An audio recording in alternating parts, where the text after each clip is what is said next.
तो दोस्तों वेलकम है आप लोग का गिनेस द गोट की बिल्कुल एक और न्यू वीडियो के अंदर। तो दोस्तों जैसा कि आप लोगों ने इसके पिछले पार्ट के अंदर देख लिया था, वहां पर ना जो युनची होता है वो ना आखिरकार ना एक बहुत ही बड़ी मीटिंग को ना होस्ट करता है। और वहां पर जो युनची होता है वो यही बताता है कि असल में डीमन एम्प्रेस का ना पूरे प्राइमर के उसको डिस्ट्रॉय करने का कोई भी इरादा नहीं है। लेकिन इसके बाद युनची उनके ऊपर एक और बम फोड़ देता है और फिर युनची कहता है कि मगर बहुत से डीमन एम्प्रेस के जो गुलाम है, मतलब उसके क्लैन के जो लोग है ना, वो यहाँ पे वापस आने वाले हैं। कहते हैं कि और वो लोग पक्का प्राइमर के उसके लोगों को नहीं छोड़ेंगे और जो डीमन एम्प्रेस है वो बीच में इंटरवीन भी नहीं करेगी। जिसके बाद ना वो सब लोग ना और भी बहुत ही ज्यादा डर जाते हैं और वहां पर ना वो युनची का मिन्नत करने लग जाते हैं कि युनची एक दफा डीमन एम्प्रेस को फिर से बनाने की कोशिश करे। और उससे अपना वहां से वो सब लोग चले जाते हैं। लेकिन वहां पर ना फिर ना जो शुई मिंगन होती है वो युनची के पीछे आ जाती है और वहां तो है ना फिर से ना युनची को छेड़ने लग जाती है। और उससे अपना यहीं से हमारी पार्ट की शुरुआत होती है और हम लोग ना फिर ना शुई मिंगन को देखते हैं और उससे अपना वहां पर शुई मिंगन ना युनची को छेड़ते हुए कहते कि चलो मुझे ये बताओ, क्या तुम्हें डीमन एम्प्रेस से जरा तंग किया या छेड़ा है। और उससे अपना वहां पे युनची बहुत ही ज्यादा बेवकूफ बनते हुए कहता है क्या डीमन एम्प्रेस मुझे क्यों तंग करेंगी और वो मुझे क्यों छेड़ेंगी। ये सुन के फिर शुई मिंगन कहते कि बड़ी अजीब बात है, मैं तो न्यूज में ये सुना है कि असल में ना जो डीमन एम्प्रेस है वो ब्रदर युनची के पीछे इसलिए इतनी ज्यादा पागल है क्योंकि ब्रदर युनची ने ना डीमन एम्प्रेस को सेड्यूस कर लिया है। और इस तरह से ना जो डीमन एम्प्रेस है अब वो भी ब्रदर युनची की वाइफ बनना चाहती है। तो कहते हैं कि मुझे लगता है कि यही बात ही सच है ना एक तरीके से। और उससे एक वहां पे जो युनची होता है उसके ऊपर गुस्सा करने लग जाता है। कहता है कि तुम बोल क्या रही हो, अगर उसने सुन लिया ना वो मेरा यही पे कचूमर बना देगी, क्या तुम सच में मुझे मरवाना चाहती हो। और फिर युनची कहते हैं कि यहाँ तक कि मुझ जैसा कमीना भी डीमन एम्प्रेस को छेड़ने से पहले ना लाख दफा सोचेगा। और उससे एक ना वहां पर ना जो शुई मिंगन होती है वो ना फिर युनची को मनाने लग जाते हैं। कहते हैं कि चलो छोड़ो ब्रदर युनची, कहते हैं कि चलो ये बताओ कि तुम मेरे साथ शादी कब करोगे। ये सुन के उससे एक ना जो युनची होता है वो ना शुई मिंगन को छेड़ते हुए कहते हैं कि अगर तुम्हें इतनी ज्यादा जल्दी है तो शादी हम लोग बाद में कर लेते हैं, मगर शादी की रात को जो होता है वो सब कुछ हम लोग पहले ही कर लेते हैं। ये सुन के फिर शुई मिंगन कहते कि फिर मैं ब्रदर युनची की हर विश पूरा करने के लिए तैयार हूँ। ये सुन के फिर युनची शैतानों की तरह हंसने लग जाता है और उससे युनची कहते कि फिर ठीक है, मैं तो इसको अभी शुरू करने को भी तैयार हूँ। लेकिन उससे एक अचानक से ना वहां पर ना ज़्याकिन्यू और मुजाइन आ जाती है और उससे वहां पे वो दोनों की शक्ल देख के लग रहा होता है कि वो दोनों बहुत ही ज्यादा गुस्से में है। और उससे वो दोनों बहुत ही ज्यादा गुस्से से बोलते हैं, कहते हैं कि युनची ये तुम क्या कर रहे हो। और उससे एक ना ये देख कर जो युनची होता है वो वहीं पर खड़े खड़े सदमे में चला जाता है। और इसी चीज का फायदा उठा के जो शुई मिंगन होती है वो वहां से जल्दी से खिसक जाती है और जो युनची होता है उसको अकेले वहां पे फंसा के रख देती है। और उससे वहां पे युनची कहता है कि मेरी बात सुनो, तुम दोनों ये जो देख रहे हो ऐसा कुछ भी नहीं है, ये सिर्फ एक गलत फहमी है। उसे एक ना वहां पर ना जो मूव वाइन होती है वो कहते क्यों तुमने कहा नहीं था कि युनची से तुम्हें कोई काम है और तुम्हें ना थोड़े दिनों के लिए युनची की हेल्प चाहिए। ये सुन के उससे एक ना वहां पे वैक्यूम कहते कि हाँ बिल्कुल, मैं थोड़े दिनों के लिए युनची को अपने साथ लेकर जा रही हूँ, मुझे उम्मीद है कि आपको इसमें कोई भी मसला नहीं होगा। उसे एक मूव वाइन बोलते कहते कि हाँ बिल्कुल ले जाओ इसको, कहते कम से कम मुझे इसकी इन हरकतों से तो छुटकारा मिलेगा कुछ अरसे के लिए। और उसे इतना वहां पर जो युनची होता है वो कहते क्या मुझसे नहीं पूछना चाहिए आप लोगों को। उसे इतना वहां पर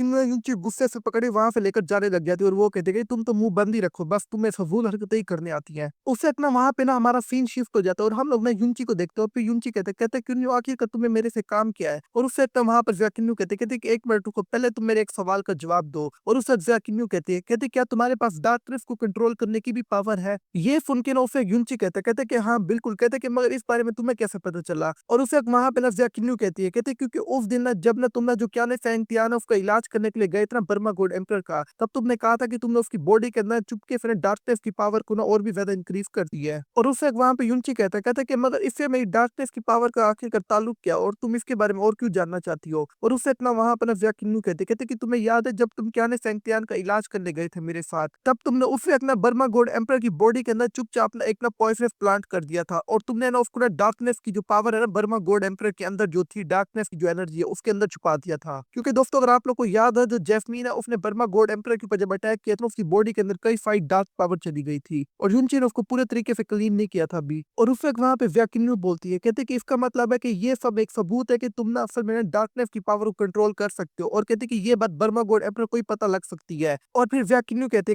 क्योंकि तुमने असल में ना जो पॉइजन है उसको ना डार्क एनर्जी के अंदर छुपाया जो उसकी बॉडी के अंदर पहले ही थी। जब उसको पता लगेगा उसकी बॉडी के अंदर पॉइजन है तब उसको यही पता लग जाएगा कि असल में डार्क एनर्जी के अंदर छुपा पड़ा था। और कहते ये सिर्फ वही इंसान कर सकता है जो ना असल में डार्क एनर्जी को कंट्रोल करता हो। और उससे वहां पे ना युनची बहुत ही ज्यादा शौक होते हुए कहता है कि तुम्हारा दिमाग तो वाकई में बहुत ही ज्यादा चलता है, कहते कि ये जो बात है मेरे दिमाग में क्यों नहीं आई। और उससे वहां पे ना वैक्यूम कहते कि मेरा दिमाग नहीं चलता, तुम कुछ ज्यादा ही कम अपना दिमाग का इस्तेमाल करते हो। और फिर जो वैक्यूम होती है वो दूसरी तरफ मुंह कर कहती कि तुम्हें जो मैंने अभी यहाँ पे बुलाया ना ये असल में तुम्हारी डार्क एनर्जी से रिलेटेड ही कोई काम है, इस वजह से मैंने तुम्हें यहाँ पे बुलाया हुआ है। और उसे वहां पे युनची कहता है कि आखिरकार तुम मुझसे करवाना क्या चाहती हो। और फिर वैक्यूम बोलती है कहते कि मैं तुम्हें ना एक प्रोटेक्शन चार्म देना चाहती हूँ। और उसे ना वहां पे जो युनची होता है वो कहते क्या प्रोटेक्शन चार्म। और फिर उसे वैक्यूम बोलती है कहते कि हाँ बिल्कुल। और उसे वहां पे ना जो युनची होता है वो कहता है क्यों वैसे मैं तुम्हें ना एक बात बताना चाहता हूँ, इस टाइम ना मुझे खुद डीमन एम्प्रेस प्रोटेक्ट कर गया है। तो कहता है कि मुझे नहीं लगता कि पूरे प्राइमर के ऑफ में कोई ऐसी हिम्मत भी रखता है जो मुझे छू पाए। ये सुन के उससे अपना व्याकिनु ना युनची की तरफ देख के कहती है क्या हुआ अगर एक दिन ना जो डीमन एम्प्रेस वो अचानक से कहीं गायब हो जाए, तो कहती है कि उस दिन तुम्हें फिर कौन प्रोटेक्ट करेगा। ये सुन के उससे युनची कहते कि इससे तुम्हारा क्या मतलब है। और उससे अपना वहां पे व्याकिनु फिर से आसमान की तरफ देख के कहती कि इस टाइम मैं तुम्हारे लिए एक ऐसी प्रोटेक्शन ढूंढना चाहती हूँ ताकि वो हमेशा तुम्हारे साथ रहे और बिल्कुल रिलायबल भी हो और कोई भी तुम्हारे आस-पास भी ना आ पाए उसके होते हुए। और फिर व्याकिन्नु कहते हैं क्योंकि आगे जो भी तुम्हें प्रोटेक्ट करेगा ना असल में ना वो तुम्हें अपनी मर्ज़ी से नहीं बल्कि उसकी मजबूरी होगी तुम्हें प्रोटेक्ट करना। और उससे एक ना वहाँ पे ना हमारा जो सीन होता है वो ना बर्मा गोडीलम पे शिफ्ट हो जाता है जहाँ पर ना हम लोग ना साउथर किंग को देखते हैं। और उससे एक ना वो ना सीधा बर्मा गोड एम्परर को कहते हैं कि इस बार तुमने मुझे बहुत ही ज़्यादा लंबा इंतज़ार करवाया है। और उससे एक ना वहाँ पर ना जो बर्मा गोड एम्परर होता है वो कहता है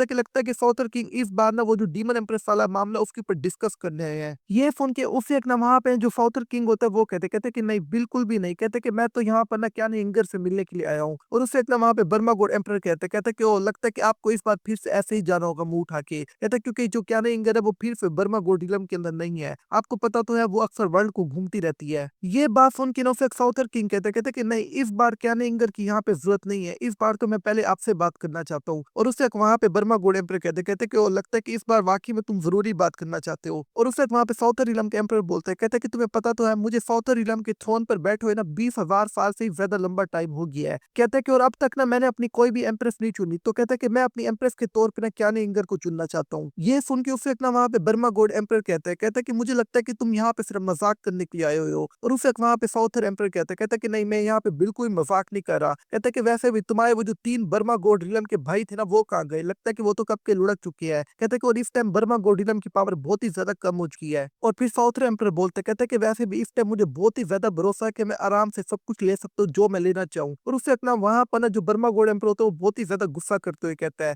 कि तुझे सब पता है कि हमारे जो 3 बर्मा गोड मास्टर उनके साथ हुआ क्या है। कहते हैं कि और तू फिर भी इस टॉपिक पर बात कर रहा है। कहते तुझे क्या लगता है कि इस टाइम मेरा जो बर्मा गोडिलम है बहुत ही ज्यादा वीक हो गया है। कहता है कि हम लोग अब भी बहुत ही ज्यादा स्ट्रॉन्ग है, तू ऐसे बर्मा गोडिलम को नहीं हिला सकता। ये फोन के ना उसे अपना वहां पे ना साउथर इलम किंग कहता है कि वैसे तो पहले ही मेरा कोई भी मुकाबला नहीं था तुम्हारा बर्मा गोडिलम। कहता है कि और अब तो तुम्हारे पास ना जो 3 ग्रेट एल्डर थे ना बर्मा गोडिलम के वो भी नहीं है, वो भी डीमन एम्प्रेस के हाथों मारे जा चुके हैं। कहता है कि और तेरी ये हालत नहीं बची। कहता है क्योंकि तेरी बॉडी के अंदर ब्लैक पॉइजनस आ गया है। कहता है कि इस तरह से तू भी इतना पावरफुल नहीं है। कहता है कि तुझे क्या लगता है कि तू मुझे कैसे रोकेगा। कहता है कि वैसे तो मैंने ये भी सुना है कि जो युनची था जब वो ड्रैगन रिलम में गया था तब उसके पीछे तुम्हारा जो बर्मा गोडिलम है उसका भी कोई हाथ था। और शायद मैंने ये भी सुना है कि असल में जो क्याने इंगर थी वही उस दिन युनची का पीछा कर रही थी। तो कहता है कि मुझे नहीं लगता कि तुम्हारी रिलेशनशिप युनची के साथ भी कोई अच्छे है, जिस तरह से मुझे नहीं लगता डीमन एम्प्रेस इस मामले के बीच में आएगी। ये सुन के उससे इतना बर्मा गोड एम्परर कहता है कि तुझे क्या लगता है कि तू मुझे ऐसे ही धमका सकता है। ये सुन के उससे इतना वहां पर ना साउथर इलम किंग कहता है कि तुझे क्या लगता है कि मैं तुझे धमका नहीं सकता। कहता है कि इस टाइम तेरी पोजीशन ऐसी नहीं है कि तू मेरे आगे ऐसे ही बोल पाए। और फिर उससे इतना वहां पे साउथ गोड इलम किंग कहता है कि वैसे भी क्या नहीं इंगर को हासिल करने के लिए मैं कुछ भी करने को तैयार हूँ, चाहे उसका जोन सा मर्जी मतलब तू ले ले। और उससे इतना वहां से ना साउथर इलम किंग जाते हुए कहता है कि मैं वैसे ही दोबारा आऊंगा और उस वक्त मुझे उम्मीद है कि मुझे कोई अच्छी खबर ही सुनने को मिलेगी। कहता है कि वैसे भी मैं अब ज्यादा इंतजार तो कर देने वाला। और दोस्तों यहीं पे हमारा ये वाला पार्ट खत्म हो जाता है। मैं इसका नेक्स्ट पार्ट भी जल्द से जल्द लेके आने वाला हूँ। इस वजह से दोस्तों आप लोग जल्दी से इस वीडियो को लाइक कर दो। वैसे अगर अभी तक आप लोगों ने इसके पिछले सारे पार्ट नहीं देखना वही मैंने एक्सप्लेन करके रखे हुए हैं और वो भी आप लोग को इसी वीडियो के एंड स्क्रीन पे मिल जाएंगे। तो दोस्तों मैं मिलता हूँ आप लोगों से बिल्कुल एक और न्यू वीडियो के अंदर, तब तक के लिए आप लोग अपना अच्छे से ख्याल रखना।